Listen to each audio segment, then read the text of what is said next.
Nasa kote ng Southern Police District ang isa sa most wanted person dahil sa kinasasangkutan nitong kasong panggagahasa. Kinilala ni District Director Police Brigadier General Bernard Relato Yang ang naarestong akusado na may standing warrant na si alias Kenneth, 33 anyos. Base sa report na aresto ng pulisya ng Intelligence Section ng DMFD-SPD, ang sospek sa bahagi ng Barangay de la Paz, Antipolo City, dakong alas 9 ng gabi nitong Sabado lamang. Nung una, pinuntahan namin yung mga address niya sa Taguig, and then through social media research, nakakuha kami ng pictures niya, and then eventually nakapag-coordinating kami sa complainant. Pina-confirm namin sa complainant kung ito ba yung suspect na kinakampay niya, and na-confirm naman.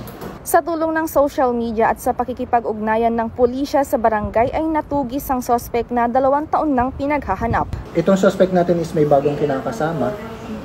And then through sa social media nung kinakasama niya is bagong nanganak yung kinakasama niya sa isang ospital sa Antipolo. Then medyo nahirapan pa dahil nga iba yung pangalan na ginamit nung nag-register yung suspect. So, ang ginawa namin is kinuha namin yung registered address nung kinakasama niya nung nanganak. Nasangkot ang akusado matapos nitong halayin ang babae na katrabaho ng kanyang kapatid. OFW yung victim at saka yung ate ng suspect.